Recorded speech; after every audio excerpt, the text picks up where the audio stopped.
नमस्कार दोस्तों, आज हम लोग पढ़ेंगे worksheet 9 for class 7। Let us rewrite the following sentences using capital letters, full stops, commas and question marks wherever required. Easy exercise है, आप कर सकते हैं. You see that Mr. M will be capital, D also will be capital. Mr. Das went to the zoo with his parents, होगा children and wife. Full stop छूट गया है, यहाँ फुल स्टॉप डाल के यहाँ पे सेंटेंस यहाँ पे लिख दीजिएगा. हु डब्लू में को कैपिटल कर दीजिएगा. Who is knocking at my door, यहाँ पे क्वेश्चन मार्क आप डाल सकते हैं, डाल दीजिएगा. This is a beautiful painting, this T capital कर दीजिएगा. This is a beautiful painting, full stop कर दीजिएगा. हैव यू, हैव में एच कैपिटल कर दीजिएगा. Have you been to the park, question mark दे दीजिएगा. चार्ल्स डिकेंस में सी और डी दोनों कैपिटल होगा. Charles Dickens road the book. David Copperfield, यहाँ पे फुल स्टॉप दे दीजिएगा. और डेविड कॉपरफील्ड बुक का नाम है, तो डी और सी दोनों कैपिटल होना चाहिए. आगे बढ़ते हैं.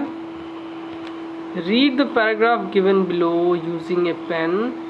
Insert capital letters, commas, full stops and question marks wherever required. Same exercise है, तो आप देखिए कि एच को कैपिटल कीजिए. He was a tall man, he was a tall man who was always dressed in black. यहाँ पे full stop दे सकते हैं.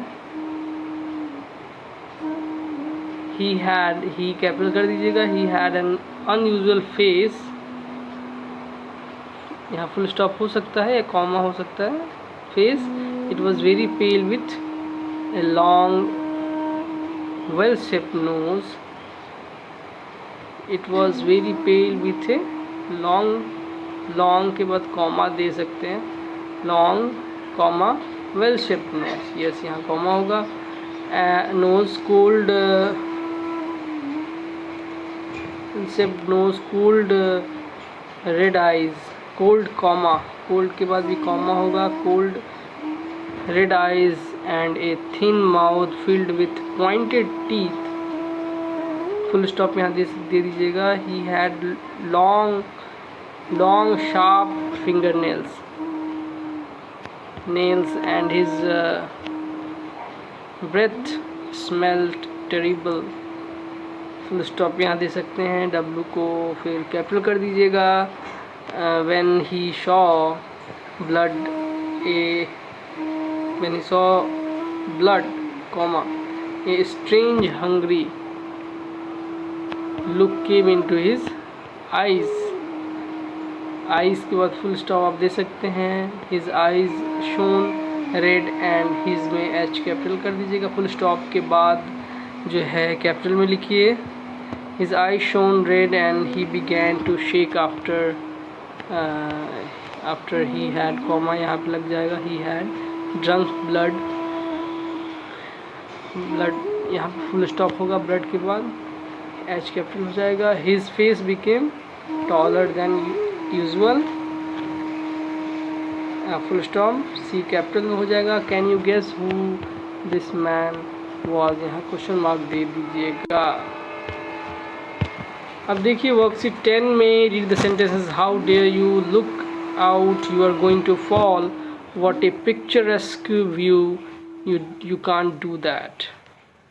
Now notice the exclamation mark at the end of each sentence. अब इन में exclamation marks आपको देना है. कहाँ देना है? An exclamation mark is used instead of a full stop.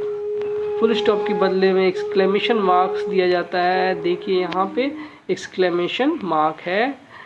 ये सारे sentences में लगा हुआ है.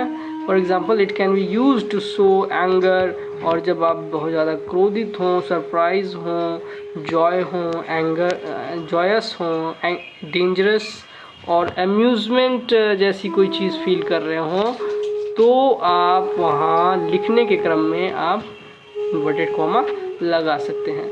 It can be use to attract attention, example help. तो ये एक अट्रैक्शन भी अट्रैक्ट करने के लिए यूज होता है। It can also be use for emphasis, example no you can't go there. और एम्फेसिस के लिए भी हो सकता है, इसलिए जैसे कि एग्जाम्पल में no you can't go there. Now what do you think these people are saying? Write your answers in the bubbles. I am the champion. Oh, are you crazy? Oh, I lost the match. You can't solve a simple sum. तो इस तरह के आप जो है आश्चर्य भरे या क्रोध भरे या जॉय भरे कोई भी सेंटेंस आप इसमें लिख सकते हैं। तो आज के लिए इतना ही। Thank you.